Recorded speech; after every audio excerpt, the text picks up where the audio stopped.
Ça, c'est un sujet qui est chaud. Bien, si vous pensez que c'est un sujet chaud, attendez de voir ce qu'il y a ce matin. OK? On a un sujet qui est d'actualité. Et qu'est-ce qu'on devrait savoir? Donc, ce matin, c'est René qui va faire le message et René va nous parler du cannabis. Donc, c'est un sujet qui est d'actualité, qui amène souvent des discussions, des propos. Qu'est-ce que j'en pense? Qu'est-ce que j'en pense pas? C'est-tu vrai? C'est-tu bon? C'est-tu pas bon? Alors, René, bienvenue dans la soupe chaude. Il est où, René? Chaudron. Merci, Martin.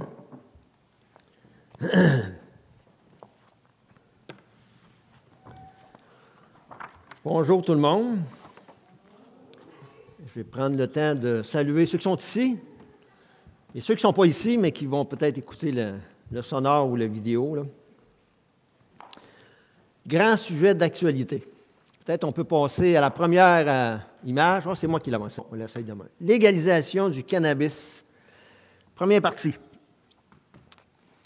ne sais pas quel effet ça vous a fait, vous autres, quand vous avez entendu parler que ça s'enlignait pour cela. Je ne sais pas comment vous avez réagi. Vous savez, ce matin, j'aborde ce sujet-là, mais j'aurais voulu aborder bien d'autres sujets que celui-là. Mais je pense qu'on se doit de l'aborder. Pourquoi? Parce que c'est un sujet avec lequel on va s'enfarger dans notre quotidien autour de nous. C'est un sujet dans lequel on va être confronté tôt ou tard, si ce n'est pas déjà fait.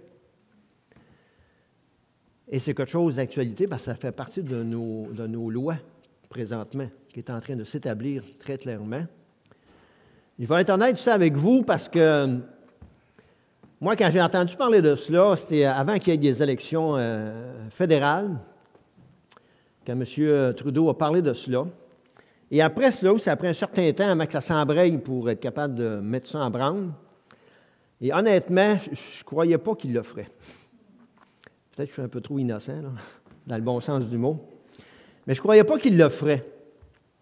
Mais il a pris le chemin, puis il a pris des positions, puis des conditions, puis il a embrayé ça pour que ça en vienne à être en action. Peut-être que je m'illusionnais un peu. J'étais trop inconscient.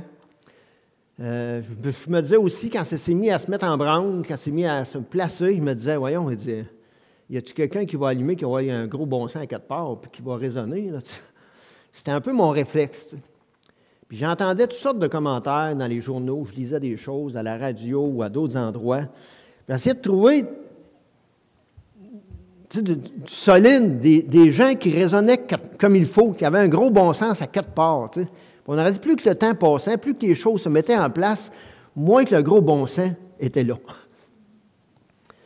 Et de temps en temps, quelqu'un faisait allusion à quelque chose qui avait de l'allure, solide, le danger de faire cela. Mais de moins en moins, de moins en moins.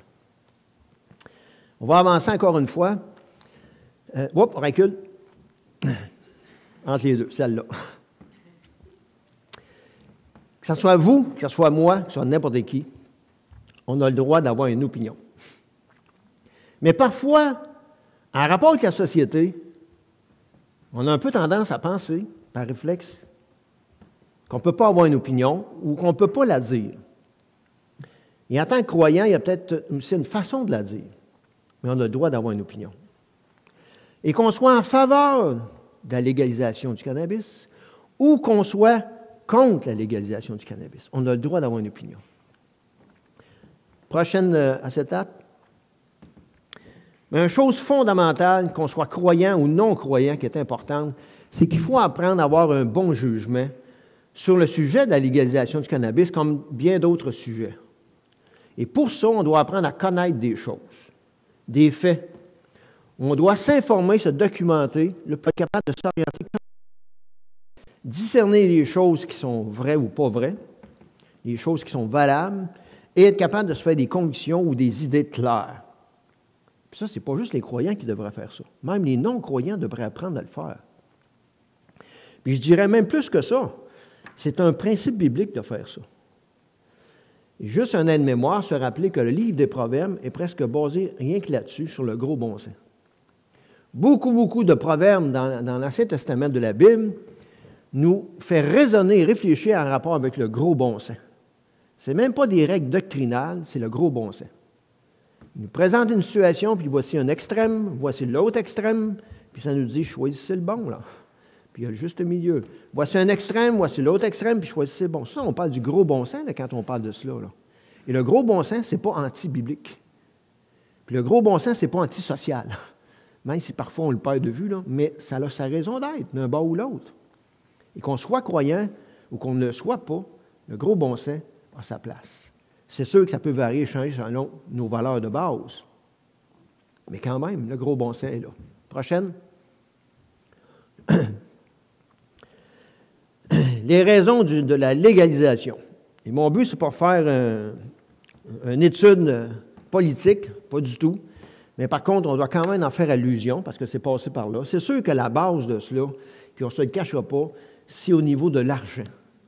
Ça va être très payant, pour ne pas dire que ça l'est encore. Puis probablement aussi une question de pouvoir. Et ceux qui font de l'argent, probablement qu'ils avaient les ficelles tirées aux bonnes places. C'est pas sorcier de comprendre ça, là. Puis certains articles ont été écrits en rapport avec ça. Sans tout élaborer d'un bout à l'autre. Mais ceux qui vont faire partie de tout ce processus, depuis la culture à aller jusqu'à la vente, etc., d'une manière ou d'une autre, il va se faire beaucoup de l'argent. Et à un niveau politique aussi. Ça prenait du pouvoir, ça prenait aussi un effort politique pour en arriver à mettre ça en branle. Et ça s'est fait. Ce n'est pas le seul pays au monde qui l'a fait, mais ce n'est pas tous les pays au monde qui ont fait ce choix-là. Mais maintenant, on en fait partie. Prochaine.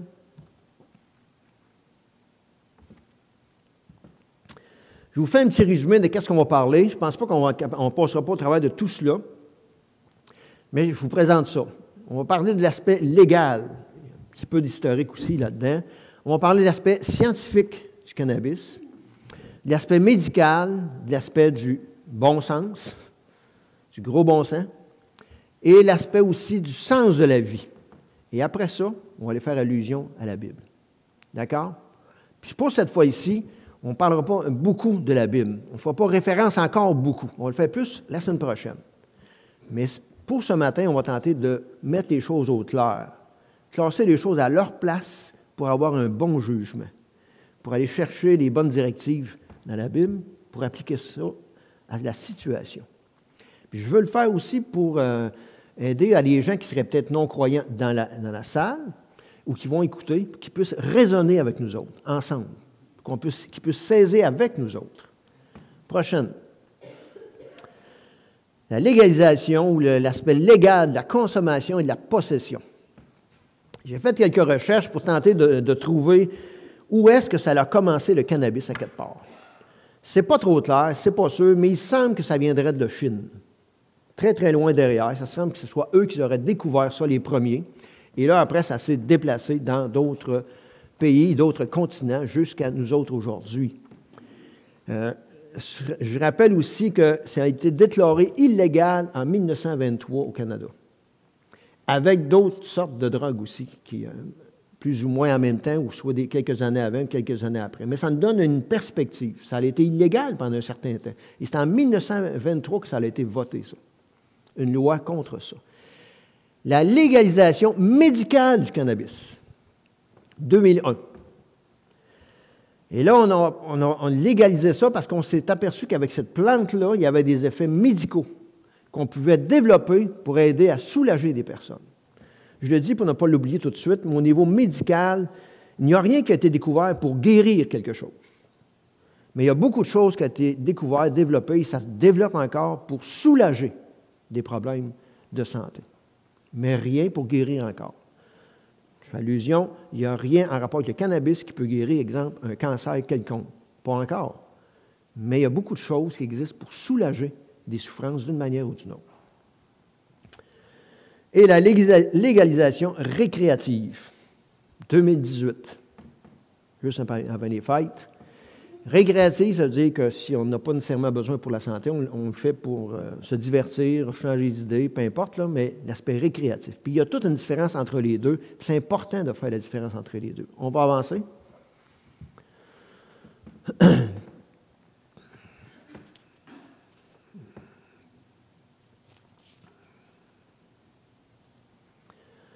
On va y aller avec l'aspect légal ou législatif. La loi fédérale C-45 effective en 17 octobre 2018, création de la SQDC. Je ne me souviens plus de nom. Exact, celle-là. Et c'est eux autres qui est géré par le gouvernement pour être capable de faire la vente du cannabis sous toutes ses formes. C'est collé avec la SQ là, pour l'alcool, c'est le même réseau ensemble. Pour la possession et l'interdiction. Il y a aux mineurs, c'est interdit, dans certains lieux, les écoles, les garderies, autre chose de semblable. La culture à des fins personnelles, ça se promenait, mais ça semblait interdit pour l'instant. Les gens peuvent en avoir sur eux-mêmes 30 grammes maximum ou 180 grammes maximum dans une résidence privée. On va avancer. Les aspects encore législatifs, usage interdit, fumage ou vapotage, partout où c'est interdit de fumer la cigarette. Tolérance zéro conduite automobile, même si c'est difficile, d'une certaine mesure, de le déceler différemment de l'alcool. Vente seulement par la CQDC, SCDQDC. Je suis vraiment un spécialiste. Hein, certaines formes du cannabis séché en huile, cannabis frais, puis il y a beaucoup de formes en rapport avec le cannabis qui est utilisé, qui est développé. On a le droit aussi, lorsqu'on va aller, on ne l'a pas encore, mais on va finir par avoir un magasin dans le coin ici, là, paraîtrait. Quand on va aller acheter du cannabis récréatif, on n'aura pas le droit d'aller en acheter plus que 30 grammes par visite. Bon, peut-être qu'on peut coller nos chums et dire, bon, acheter 30 grammes, puis ramène-moi là. Mais en tout cas, c'est ça qui va être le principe en partant. Ça. On peut avancer. Là, on va tomber l'aspect scientifique. Pour l'aspect légal, je vous ai présenté ça, mais je sais aussi que ça va probablement bouger. Parce qu'il y a des choses légales qui sont déclarées au niveau du Canada, mais il y a une liberté au niveau de chaque province, puis il semblerait qu'il y a même une liberté au niveau de chaque ville. Fait que là, ça pourrait bien jouer puis se promener. Là. Parfois, on entend parler dans les journaux ou à la radio. Je ne sais pas trop comment ça va finir ça, là, mais ça varie puis ça va varier encore. Là. Fait que faut vivre avec ça. Au niveau scientifique, le cannabis. Non scientifique, du chanvre.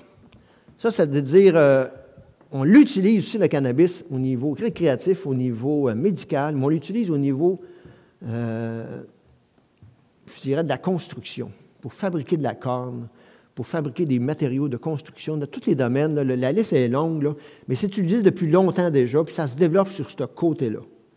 Ce n'est pas nécessairement comme une autre catégorie de plantes. Ce n'est pas la plante qui contient plus les effets médicaux ni les effets récréatifs. Elle en contient beaucoup moins, mais les vertus de cette plante-là sont utilisées au niveau pour la construction ou l'industrie dans ce domaine-là. Je n'ai pas toute la liste, là, mais c'est très utilisé depuis déjà un bon bout de temps. La plante en tant que telle contient plus de 400 composantes chimiques. C'est quand même pas rien. Hein? Et là, on doit s'intéresser principalement à deux composantes, dont principalement le THC, tétrahydrocannabinol, substance psychoactive, celle qui donne des effets recherchés. C'est celle-là surtout qu'on doit porter attention. Quand quelqu'un veut aller fumer un bon joint, là, puis s'évaporer un peu, là, c'est celle-là. D'accord? La deuxième, CBD, cannabidiol. Pas l'effet psychoactif, peut aider à soigner. Tous les effets médicaux, ça, c'est cette substance-là qui intéresse beaucoup de recherches en rapport avec ça. Mais c'est deux choses différentes. Les aspects scientifiques. Différentes formes selon la teneur de THC. Puis là, je fais allusion à ça. Là, entre autres, le chanvre en contient beaucoup moins. Le marijuana commercial, 5 à 10 % dans la fleur, la feuille, la tige séchée. Le hashish, 35 % dans la résine. L'huile, de 5 à 50 % et le super concentré, 80-90 %. Et je pense que ça, ce n'est pas en vente libre, parce que c'est dangereux. Mais je fais aussi une petite parenthèse en rapport avec ça. D'accord. Une petite parenthèse en rapport avec ça. c'est que le cannabis, dans les années 60 environ, qui existait dans la région, dans le temps pour ceux qui se rappellent, les plus vieux, là, du temps du Peace and Love, les plantes de cannabis, ils avaient cette substance de THC qu'on a vu tantôt, environ à 1% qu'on retrouvait dans la plante. Mais la plante, elle a été transformée.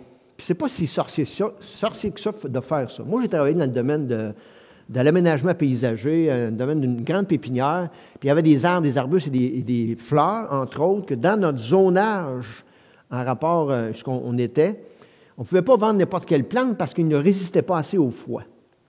Mais presque à toutes les années, il y avait 3-4 plantes, des fois plus, qui avaient été adaptées pour résister à notre zonage et pouvaient résister au froid.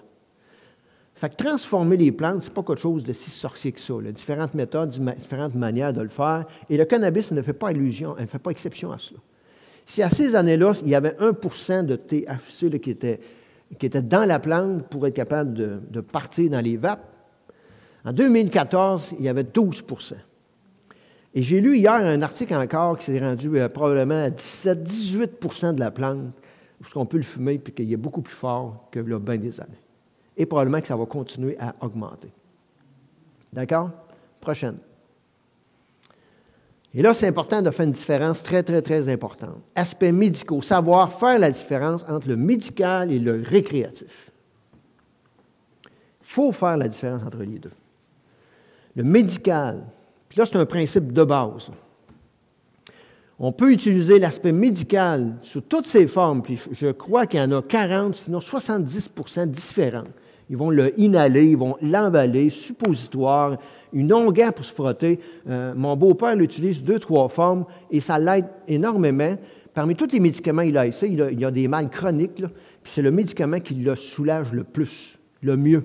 De façon étonnante, lui-même, il est surpris de ça. Fait que, il ne faut pas tout rayer, puis tout condamner, puis tout diaboliser au complet, là. Cette plante-là, comme bien d'autres plantes, elle est utilisée à des fins médicales et à des bons escients.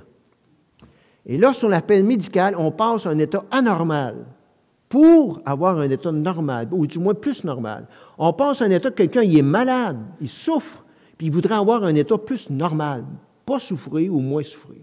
Comprenez-vous le principe de base? Et récréatif, là, c'est le contraire. On passe à quelque chose de quelqu'un qui est normal, qui n'a aucun problème, puis là, il va aller à un état qui est anormal. Wouh! Comprenez-vous? Et ça, c'est là qu'est le bug. On n'est pas obligé, c'est pas parce qu'on souffle qu'on veut prendre du récréatif. C'est parce qu'on veut peut-être se couper, peut-être se détendre, peut-être super relaxer.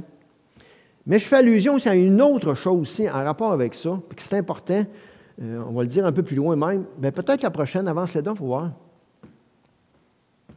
OK. Juste avant ça, fais allusion à quelque chose de très important. Le cannabis récréatif ne fait pas d'effet égal sur tout le monde. Et puis là, je vais le répéter, là. Autant comme médicamenté, là, autant le médicament que les gens vont le prendre, le même médicament, et probablement que les effets secondaires ne seront pas égaux aux personnes. Généralement, ils réussissent à stabiliser ça assez bien. Mais le cannabis, c'est la même chose. Il y a peut-être des symptômes qui sont généraux, connus à plus grand nombre de personnes, mais il y a des effets différents à bien des personnes. Puis je vous fais allusion un peu à ça. Moi, j'en ai pris un peu quand j'étais jeune, ça et d'autres choses, mais j'avais tellement peur que ça n'a pas fait beaucoup d'effet. Puis j'ai arrêté. En bon québécois, la chienne m'a pogné. Mais j'ai connu des amis à moi, qui n'ont un, entre autres, lui, il a touché à ça. Puis Dominique, tu l'as connu, Tineg. Et lui, il a touché une fois. Puis il a dit non. Il dit, moi, il ne faut pas jamais que je retouche à ça. Oh non, j'aime trop ça. Puis il n'a pas retouché à ça. Et j'en ai connu un autre de mes amis aussi. Et que lui était au chalet de son père avec son frère, puis les amis de son frère, puis eux autres, youhou, ils en prenaient à pocheter. Puis lui, il n'avait jamais pris. Puis à un moment donné, mais son frère, bah oui donc. Puis il a essayé la moitié d'un joint. Et il a fait un back trip. Vous savez c'est quoi un back trip? Tu perds la réalité de la vie. Des illusions. Son frère a eu peur de perdre son frère. Le chalet était au bord de l'eau avec un quai. Il se promenait, il se courait, il se tirait autour des litres, il se promenait au quai. Lui, son frère et ses amis ont eu de la misère à le contenir pendant X heures. Ses parents n'étaient pas là. Puis il avait hâte que ça décompresse. Mais ça ne fait pas effet égal à tout le monde. C'est important de considérer ça. Qu'on ne soit pas d'accord, ou qu'on soit d'accord, qu'on dise « Hey, à un moment donné, m'a l'essayer. » Peut-être, ça va être légal. Mais c'est important de considérer le danger de la chose. Il y a l'autre aspect aussi, encore plus poussé. Ça ne cause pas des psychoses, des choses de même, mais ça peut les déclencher. Des faiblesses que l'être humain peut avoir en lui, au niveau du cerveau, de son système, et c'est un moyen, des drogues comme ça, qui va déclencher quelque chose qui n'aurait peut-être pas pu être déclenché autrement. Mais c'est quelque chose à considérer. On entend parler, on le dit, mais là, on se rappelle ensemble. Il faut le mesurer, ça. Puis, plus tard, quand on arrive au niveau biblique, c'est important de mesurer ça aussi, là. Je vous pose certaines questions pour être capable de bien saisir et comprendre. Est-ce que c'est similaire à l'alcool? Est-ce que ça détruit des cellules dans le cerveau? Est-ce que c'est inoffensif pour le cerveau? Ça ne crée pas de dépendance, pas de différence entre le médical et le récréatif. Réponse? Tout ça, c'est faux. Ce n'est pas du tout pareil comme l'alcool. Ça n'a pas le même effet. C'est très différent. Ça ne détruit pas les cellules, mais ça affecte des choses qui sont entre les cellules.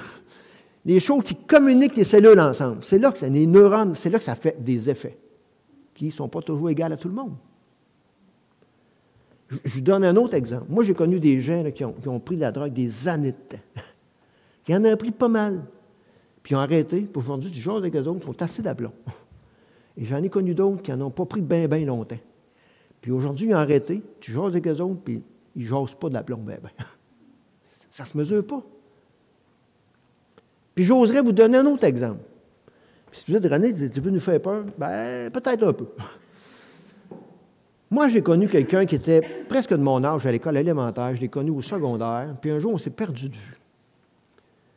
Puis je vais oser le dire comme moi, je me suis converti, j'ai connu Dieu dans ma vie. Et lui, il s'est converti, il a connu Dieu dans sa vie. Mais lui, avant de connaître Dieu, il avait sombré dans la drogue énormément. Et quand il s'est converti, il a laissé ça. Et un certain temps après, je ne peux pas vous dire combien de temps après, il a retouché à ça. Ça n'a pas fallu. Et là, ça l'a affecté cette fois-là. Puis il y a quelque chose qui a resté brisé. Puis je l'ai revu par après, dans un milieu évangélique. Il a arrêté de fréquenter les milieux évangéliques, puis je l'ai voyagé en autobus de ville. Écoute, ça en faisait pitié. Ça aurait broyé mon enfant. Puis moi, je connaissais sa famille, j'ai côtoyé sa famille, ses frères, son père. Puis quand je le voyais en autobus, j'ai débarqué, puis j'ai vu son père souvent dans la rue en train de jaser avec, ou du moins essayer de jaser avec. Il restait d'une résidence, une personne en difficulté. Ça fait pitié, ça. Mais est-ce qu'il y a un danger en rapport avec le cannabis? Oui, il y a un danger. Bon, puis on pourrait dire pas quelque chose, là, mais oui, il y a des dangers en rapport avec ça. Puis ça ne se mesure pas toujours égal. Juste revenir en arrière, s'il te plaît. C'est pas comme l'alcool, ça ne détruit pas le cerveau, c'est pas inoffensif au cerveau, ça ne détruit pas les cellules, puis ça peut créer de la dépendance. C'est faux, si on entendait à la radio ou ailleurs. Non. Puis même, j'ai entendu des témoignages. Je ne suis pas du tout, moi, dépendant de ça. Je ne suis pas accro à ça. Mais il y a un risque élevé de cela. Comme n'importe quelle autre substance. Là. Puis, il y a une différence entre l'aspect médical et l'aspect récréatif. Il y a une différence entre les deux. Il ne faut pas mettre tout dans un package deal et dire non, boire ça, c'est pas bon. Tout dans un package deal. Youhou! Non. Il y a une différence puis il y a des raisons différentes des deux. Prochaine. Les aspects médicaux. Effet de santé, la phase aille. Bien, quand on en prend, il y a des raisons. C'est parce qu'on recherche de quoi. Ça n'aura aucun effet, on arrêterait d'en prendre. Généralement, on n'en prend pas un pour faire de la boucane, l'aspect récréatif. Bien, on devient plus insouciant, détendu. On est plus, normalement, puis ce n'est pas toujours égal à tout le monde, je répète encore, mais normalement, on est beaucoup plus social avec les gens autour de nous. ça accentue la perte de sensation physique ou autre chose. Ben, c'est pas perdre de vue. L'heure. Ben oui, on a tendance aussi à être très ricaneux. Hilarité. C'est un mot que je ne connaissais pas, là. On a tendance à rire beaucoup. Et des idées imagiques, jusqu'à un point de voir des choses qu'on ne devrait peut-être pas voir, qui n'existent pas, là. Survient quelques minutes après l'inhalation ou 1 heure après ingestion. Parce qu'on peut l'inhaler, mais on peut... OK, c'est beau, merci. Prochaine. Aspects médicaux, effets sur la santé, les phases. Et là, on arrive aux dents. Parce que c'est beau prendre, pour être créatif, c'est beau prendre un joint pour se détendre, décontracter, mais il y a des effets négatifs après. J'aimerais ça vous dire que ça n'existe pas. Puis quand on en prend de plus en plus longtemps, il y a un high, puis un high, qu'on aime avoir le high. Mais le high, ça fait de moins en moins effet, parce que notre système s'habitue. Puis là, peut-être qu'on peut en prendre plus pour aller rechercher cet effet-là. Mais il y a aussi un après. Puis l'après, ce n'est pas de tomber normal, c'est de retomber en bas du normal. Et c'est là qu'on doit, après, quand on s'habitue, le système s'habitue, puis là, on doit reprendre pour aller rechercher. Et là, c'est là que ça fait des vagues de plus en plus profondes. Et c'est encore pire avec d'autres sortes de drogues plus difficiles, plus dures. Ralentissement physique et mental, conséquence de l'élimination du THC. C'est celle-là qui s'intéresse du corps. Survient généralement 1 heure ou plus après inhalation ou 6 heures après ingestion. Intoxication rapide, surtout par inhalation. Le THC s'élimine lentement 3 à 7 jours car il se solubilise dans les gras. Et si on prendrait une prise de sang, 5 jours, 10 jours, et je pense que ça peut jusqu'à 20 jours, sinon plus, on pourrait le déceler encore dans le corps humain. Parce que la substance va aller se loger dans les gras du corps humain. Et il y a des milieux de travail que c'est zéro qu'un bord, là. Puis il y a des milieux de travail, entre autres, puis il y a peut-être des gars d'armée qui pourraient nous informer là-dessus, là. Mais l'armée, c'est très, très, très défendu, là. Puis, tu sais, tu as congé, tu t'en vas chez vous, tu dis, bon, en prendre un peu, tu sais, dans 5 jours, je travaille. Mais si tu reviens, puis tu en as pris, puis tu as un délai de 5 jours, ça se pourrait que ça ne passe pas inattendu, inaperçu. Comprenez-vous, c'est quelque chose de compliqué, là. On continue. Les effets sur la santé psychologique. Diminution de la conscience, perte de la mémoire à l'occasion de délire, anxiété, panique, troubles de coordination, perte d'attention, de capacité de se concentrer, de jugement, diminution du temps de réaction, confusion, désorganisation, désorientation, peut contribuer au développement d'une condition psychiatrique, exemple, schizophrénie. Super! Mais je dis à la radio, ils n'en parlent pas beaucoup. Dans les journaux, ils n'en parlent pas beaucoup. Mais c'est une possibilité qui est là. On aime ça jouer avec le danger? On aime ça jouer avec les risques? Bien, on peut le faire, mais c'est là. On continue. Les effets encore médicaux, les effets sur la santé physique, somnolence, augmentation du pouls, baisse de tension artérielle, sécheresse dans la bouche, les yeux rouges, les pupilles dilatées. On continue. Juste pour à titre d'information aussi, là, c'est au niveau surtout médical qu'on l'utilise. On a fait une charte pour être capable de voir les concentrations. Puis au bout, vous avez le THC, puis le CBD au niveau médical, les concentrations. Puis ils ont même coté avec des couleurs. Fait que le jaune est comme l'aspect très doux et le rouge est l'aspect très fort. Pour être capable d'identifier, surtout au niveau médical. Quand ils font un produit au niveau médical, il y a une cote dessus pour savoir la concentration qu'il y a dedans, soit de THC ou encore de CBD. Je voulais juste le montrer pour dire que ça existe, surtout au niveau médical. On continue? Je vais presque m'arrêter là, mais je vais quand même oser... OK, on va y aller avec celle-là. La chose que j'aimerais vous faire la lecture, c'est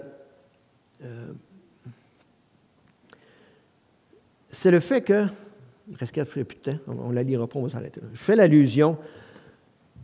L'autre aspect que je voudrais embarquer puis toucher, c'est l'aspect du gros bon sens. On va le développer, on va le regarder.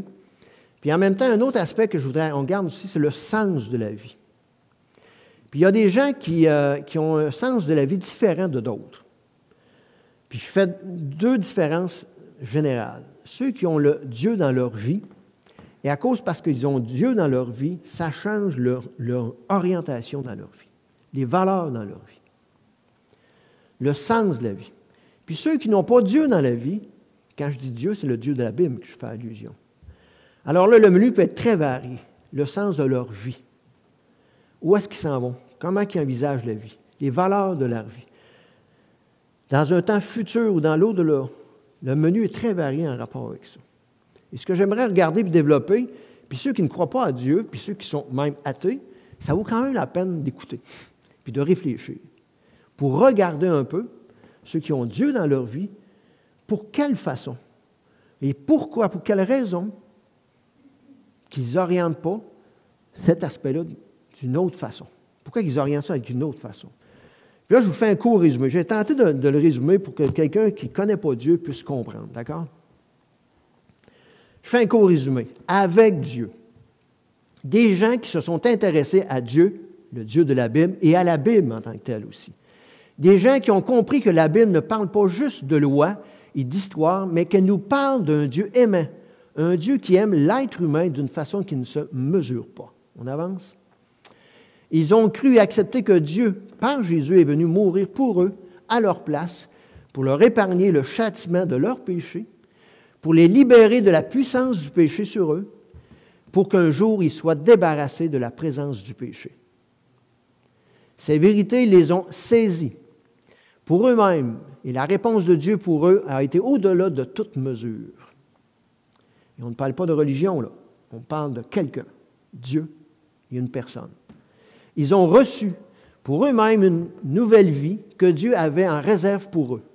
Dieu veut répandre son amour au plus profond de leur être afin qu'à leur tour, ils puissent répandre autour d'eux, ils puissent le répandre autour d'eux pour aimer Dieu, pour s'aimer eux-mêmes et aimer ceux qui les entourent.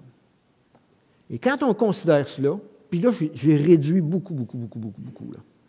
Et quand on considère cela, cela a vraiment changé le sens de leur vie. Et c'est là-dessus que la prochaine fois, semaine prochaine, on va tenter de regarder ça, le sens de la vie en rapport avec ces valeurs-là, quand Dieu fait partie de la vie d'une personne. C'est complètement différent quand ça ne fait pas allusion. On arrête là? Ah oui? OK, mais on va dans la prochaine fois pour le fun. OK, c'est bon.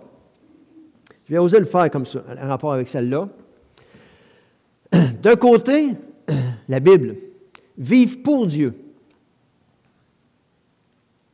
Quand on connaît Dieu, puis la Bible nous guide ça, la Bible nous apprend à vivre pour Dieu.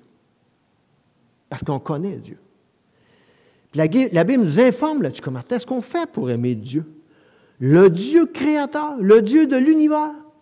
Je fais allusion encore, on ne parle pas de religion, on parle de quelqu'un.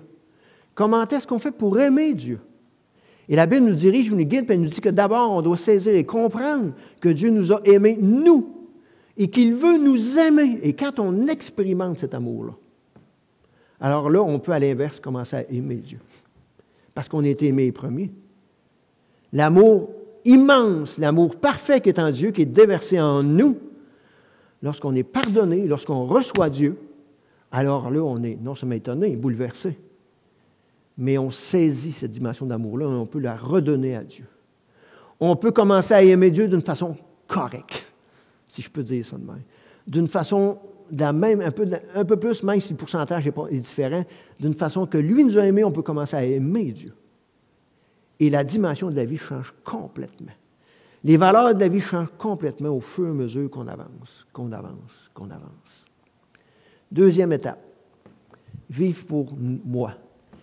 Vivre pour nous. Les gens qui ont mis Dieu dans leur vie, le Dieu de la Bible toujours, ils apprennent à s'aimer soi-même. Pourquoi? Parce que le Dieu de la Bible ne veut pas que l'être humain se détruise.